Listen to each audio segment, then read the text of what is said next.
Hello people, hope you all are doing well. आज हम लोग एक नया टॉपिक शुरू करेंगे, पढ़ेंगे आज हम लोग इंटेलेक्चुअल प्रॉपर्टी राइट्स के बारे में, या फिर लॉ, जिसे हम शॉर्ट फॉर्म में आईपीआर के भी नाम से जानते हैं। अब सबसे पहले हमें इंटेलेक्चुअल प्रॉपर्टी की मीनिंग को समझना होगा कि इंटेलेक्चुअल प्रॉपर्टी क्या होती है। राइट्स और लॉ तो बाद में आता है। इंटेलेक्चुअल प्रॉपर्टी यानी कि IP is an intellectual work which is produced by the intellect of human brain.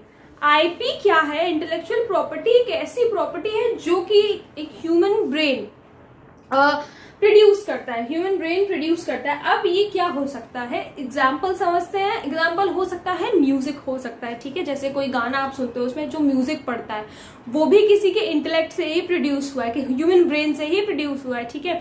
Lyrics होती हैं गाने की, तो मैं यहाँ पर एग्जाम्पल भी लिख दे रही हूँ। And one of the best thing is कि ये आपको नोट्स के फॉर्म में मिल रहा है, तो आप इसे नोट कर सकते हैं ताकि आप लोगों को एक इंटेलेक्चुअल प्रॉपर्टी राइट्स का पूरा नोट मिल जाए, तो कोई प्रॉब्लम ना हो, ठीक है। अब मैं यहाँ पर एग्जांपल लिख देती हूँ। लिरिक्स हो सकती है गाने की, ठीक है। म्यूजिक हो सकता है, लिटरली वर्क हो सकता है। लिटरली वर्क का मतलब ये है जैसे कि कोई कहानी लिखी गई है, ठीक है, वो भी इंटेलेक्चुअल प्रॉपर्टी है। और कोई पोएम लिखी गई है, वो भी इंटेलेक्चुअल प्रॉपर्टी है, ठीक है। तो ये सारी चीजें लिटरेरी वर्क में आती हैं। और हमारी जो फोर्थ चीज हो सकती है वो हो सकती है इन्वेंशंस। जो नए नए इन्वेंशंस होते हैं, अब इन्वेंशंस किसी भी चीज के हो सकते हैं, किसी गैजेट का इन्वेंशन हो सकता है, एनीथिंग, ठीक है। It could be any invention. तो ये सारी जो चीजें हैं ये आती हैं आईपी में। These are all intellectual property. अब आगे पढ़ते हैं, कॉन्सेप्ट क्या है आईपी का। IP is an intangible property, it can be described. सबसे पहली बात तो इंटैंजिबल प्रॉपर्टी का मतलब क्या है? इंटैंजिबल प्रॉपर्टी का मतलब ये होता है कि हम उसे फील कर सकते हैं बट टच नहीं कर सकते। जैसे कि गाने की लिरिक्स है, म्यूजिक है, हम इसे फील तो कर सकते हैं but can we touch it? No, we can not touch it. तो इंटैंजिबल का मतलब क्या है? We can feel. मैं यहां पर ये भी लिख दे रही हूं, feel it but not touch, ताकि आपको कोई प्रॉब्लम ना हो इंटैंजिबल को समझने में, ठीक है। तो आप ये भी नोट कर लेना।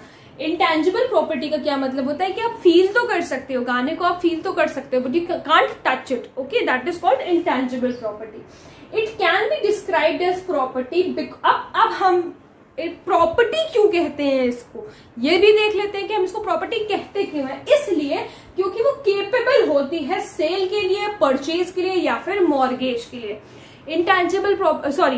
इंटेलेक्चुअल प्रॉपर्टी को हम लोग प्रॉपर्टी क्यों कहते हैं? क्योंकि वो किसके लिए केपेबल होती है? सेल के लिए, परचेज के लिए, मॉर्गेज के लिए, एक्सेट्रा, ठीक है। अब the person who creates intellectual piece of work owns it like any other tangible property like land और मूवेबल गुड्स। अब ये जो भी पर्सन इंटेलेक्चुअल प्रॉपर्टी को प्रोड्यूस करता है, उसके पास वो उसी तरीके से उस चीज को ओन करता है जैसे अगर कोई व्यक्ति कोई अपनी टैंजिबल प्रॉपर्टी को ओन करता है। मान लो कि एक ए व्यक्ति है, उसने गाने के लिरिक्स को प्रोड्यूस किया है अपने ह्यूमन ब्रेन से, और एक बी व्यक्ति है, उसके पास क्या है? उसके पास भी कोई लैंड है। तो क्या इन दोनों में कोई डिफरेंस है?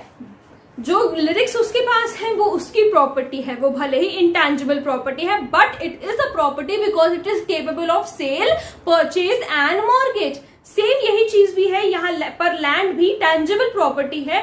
और वो प्रॉपर्टी क्यों है? क्योंकि इसे भी हम लोग सेल, परचेज और मॉर्गेज पे कर सकते हैं, ठीक है।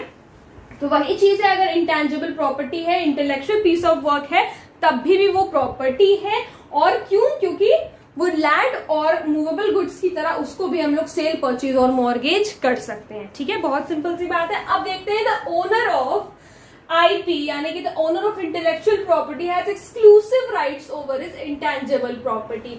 जो ओनर होता है इंटेलेक्चुअल प्रॉपर्टी का, उसके पास कुछ राइट्स होते हैं। ऑब्वियस सी बात है कि कुछ राइट्स होते हैं। जो किसी भी प्रॉपर्टी का अगर कोई मालिक है तो उसके कुछ ना कुछ राइट्स होते हैं, ठीक है। No one can make use of IP without the consent of the owner of the IP. कोई भी व्यक्ति गाना नहीं यूज कर सकता, कुछ भी गाना है, कोई भी, मैं कह रही कोई भी इंटेलेक्चुअल प्रॉपर्टी बिना ओनर के कंसेंट के यूज नहीं कर सकता। जैसे कि टैंजिबल प्रॉपर्टी में होता है कि आप किसी की इजाजत के बिना उसके घर में नहीं घुस सकते, सेम चीज है, आप किसी की इजाजत के बिना उसकी इंटेलेक्चुअल सामान को, उसकी इंटेलेक्चुअल प्रॉपर्टी को हाथ नहीं लगा सकते, ना ही उसे यूज कर सकते हैं। ठीक है, तो ये बहुत सिंपल सी बात थी, मैंने अभी सिर्फ इसका एक इंट्रोडक्शन दिया है कि इंटेलेक्चुअल प्रॉपर्टी क्या होती है, थोड़े से कॉन्सेप्ट हमने समझ लिए हैं। अब अगले वीडियो में हम लोग इसी टॉपिक को कंटिन्यू करेंगे। और अगर अभी तक आप लोगों ने मेरे चैनल सब्सक्राइब नहीं किया है तो प्लीज चैनल को सब्सक्राइब कर लीजिए, ताकि आप लोगों को इसके लेक्चर्स और भी मिलते रहें, और भी अमेजिंग लेक्चर्स मिलते रहें, जो कि बहुत ही ज्यादा आसानी से समझ में आ जाएंगे आप लोगों को। और अगर कोई प्रॉब्लम हो तो please let me know in the comment section. और अगर आप लोग किसी टॉपिक पे वीडियो देखना चाहते हैं तो वो भी प्लीज मुझे जरूर बताइएगा। Thank you so much.